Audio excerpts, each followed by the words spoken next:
Michael didn't run from the struggle, and then he talked about how impressive Giannis's title was. Your thoughts, before I give mine and we go back and forth on it, on Barkley's take on LeBron and him always trying to stack the deck, as he put it?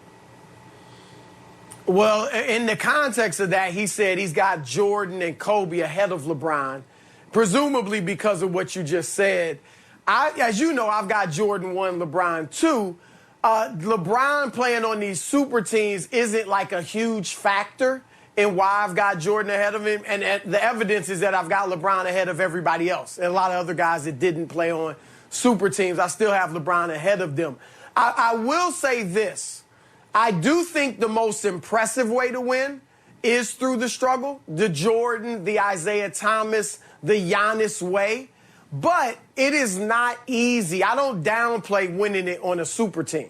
And Barkley should know that more than anyone else, how it is not easy even to win it when you have other superstars with you. He was drafted to a Philadelphia 76ers team that was 2 years removed from sweeping Showtime.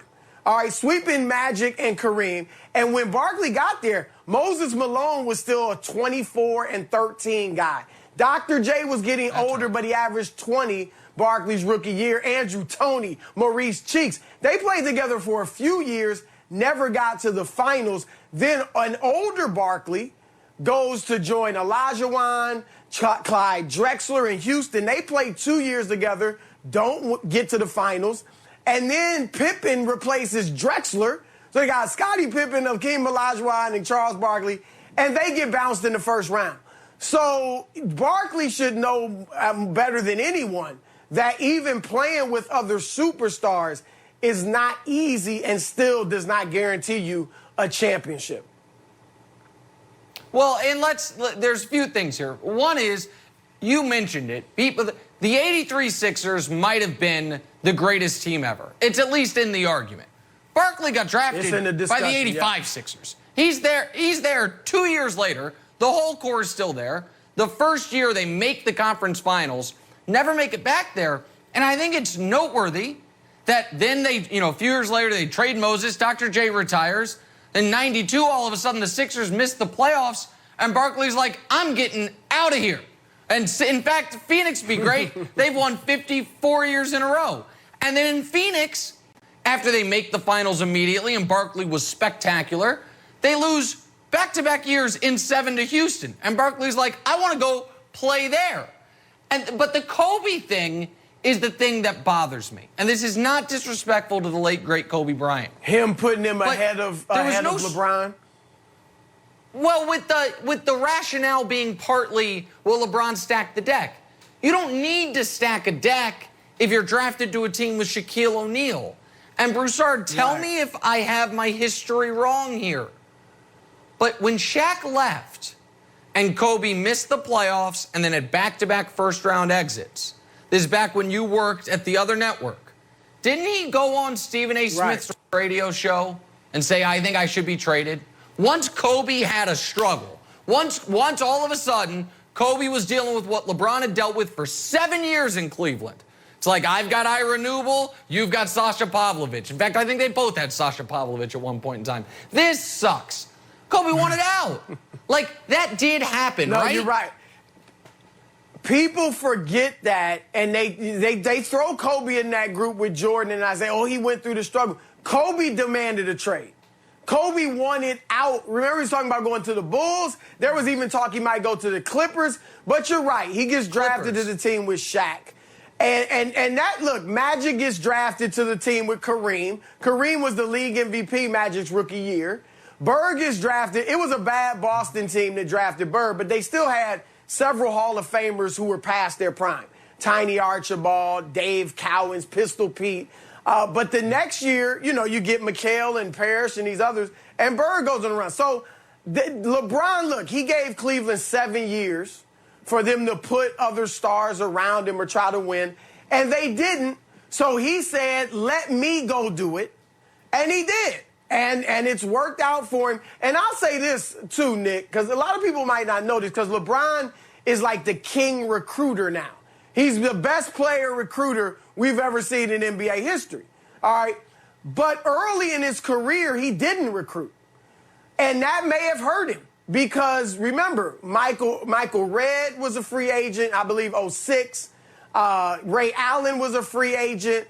And LeBron really wasn't interested in recruiting guys. I've talked to him early in his career. I think he felt like me, you, Cowherd, and Skip Bayless could have won a championship with LeBron. I think he was that certain he was going to win it. And so early in his career, he didn't recruit. All he did when Michael Redd was a free agent. Redd was from Columbus, Ohio. He would have wanted to play for the Cavs. And LeBron just made like a generic video for the Cavs to show to all the recruits or free agents. And that was it. And had he really tried to go after Michael Redd, Redd would have went there. Nike was willing to make up the difference in money Redd would have to leave on the table. Oh, and well, that's so interesting. Had LeBron done that then, they might have been able to win a championship. Who knows? Yeah, and listen, LeBron basically did take you, me, Colin, and Skip to the finals in 07. I think it'd be tough with Skip. I don't know if Skip would actually pass the ball to LeBron, so that could screw some things up. But aside from that, that's basically what he did in 07. But we don't have to talk about, we can move on from there. All right, let's talk with Ben Simmons. And because I haven't talked with you about this. So Ben Simmons reportedly is, not talking to the Sixers. And we'll start there. Do you have a problem with that? Because I don't. Like, that's what agents are for. If you're in conflict with your employer and you're in our business or in pro sports, I think it's totally fine to be like, talk to my agent. Do you have a problem with it? Right. I don't have a problem with the agent, in this case, Rich Paul, being the main communicator. We all do that. When we negotiate our contracts, our agents do it. But if the team is reaching out to Ben, trying to help him with his workouts, trying to help him with his shooting, if Joel Embiid is reaching out and he's not answering the phone or not answering their texts or whatever, he's ghosted them, I do have a problem with that. And I don't think they should be at odds. I do get that Ben is looking at this like Doc Rivers said he's not sure he can win a championship with me. All right. Joel Embiid pointed out to my play when I passed the ball to Matisse Thybulle instead of shooting a layup as the turning point of the game in the series-defining moment. So I get why Ben would be upset, but I think Ben has to go past that and look in the mirror. And the way, if he is ghosting them and not responding to texts, not responding to their ideas about how he should be working out this summer, then I think that is a refusal or an unwillingness to look in the mirror. I don't think even though he's justified in looking at what Doc said and looking at what Embiid said, but ultimately I think Ben needs to look in the mirror. Ben needs to ultimately say, I did shoot 34% from the free throw line in the playoffs. I haven't been shooting jumpers like I do in the off season when I'm playing these pickup games. I did run from the basketball.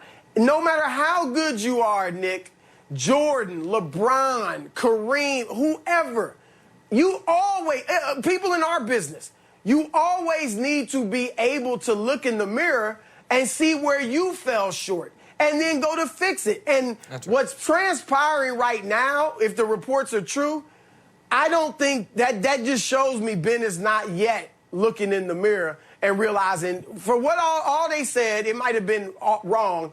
But I was a big part of the problem. I didn't do my job.